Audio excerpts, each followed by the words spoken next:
and I felt kind of like I needed something to sort of lighten up my week. For those of you who don't know what Cowsay is, it's this program that was written like 15 years ago in Perl, and it takes like a string and it'll just echo it back to you, but with an ASCII cow. So there's like a man page and everything. It comes, I think, with most distributions of Linux, and on Mac you can just do brew install Cowsay.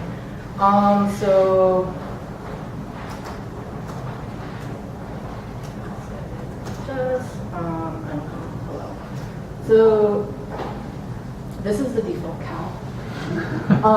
And then you don't give it a parameter, it'll be like any other options. So now we have all these options, and I want to see all the cows that are available to me, which is a lot of cows.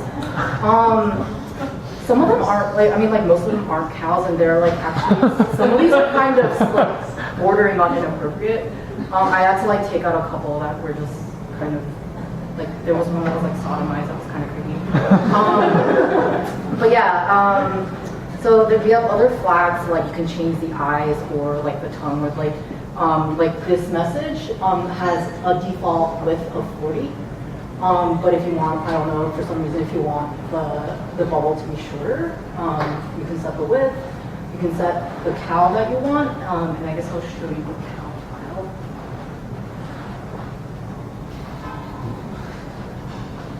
So here's the default cow, and as you can see, there's like, this is like a bash file, but you can see like thoughts and eyes and tongue. And so the default is, this is the default eye, there's no tongue, and thought is just the, like, this little like thing that connects the speech bubble to your cow. And so I guess like,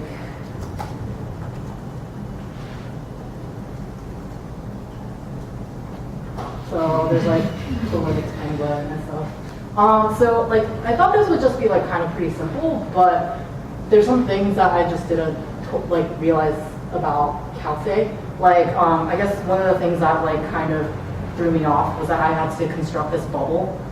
And if you're given like a fixed width, you have to do, like you have to make sure to like cut your message so that it fits on like 40 characters per line. And so I did it really naively. I was just like, oh, I can just take 40 from this and split it that way. But obviously I ended up splitting words in half and things like that. So I was like, is there something like text wrap in Haskell? And there probably is, but it was all too complicated for what I wanted to do. So I just did something really naive.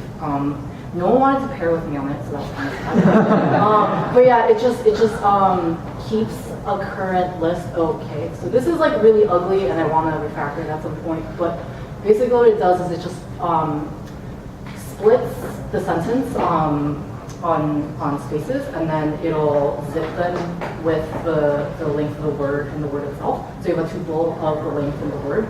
And then you just sort of iterate recursively through the list, and you construct sentences that are less than 40.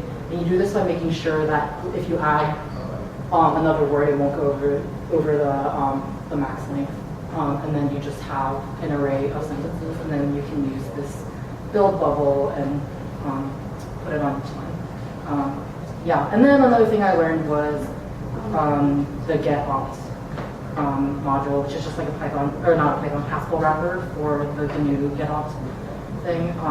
So that's how I'm getting all these options. And it was kind of cool because it took, it just did a lot of stuff that I didn't want to do, like parsing Unix arguments.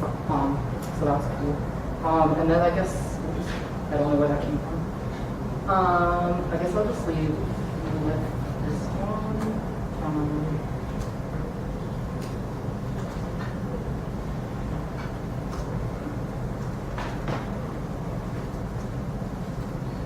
Yay.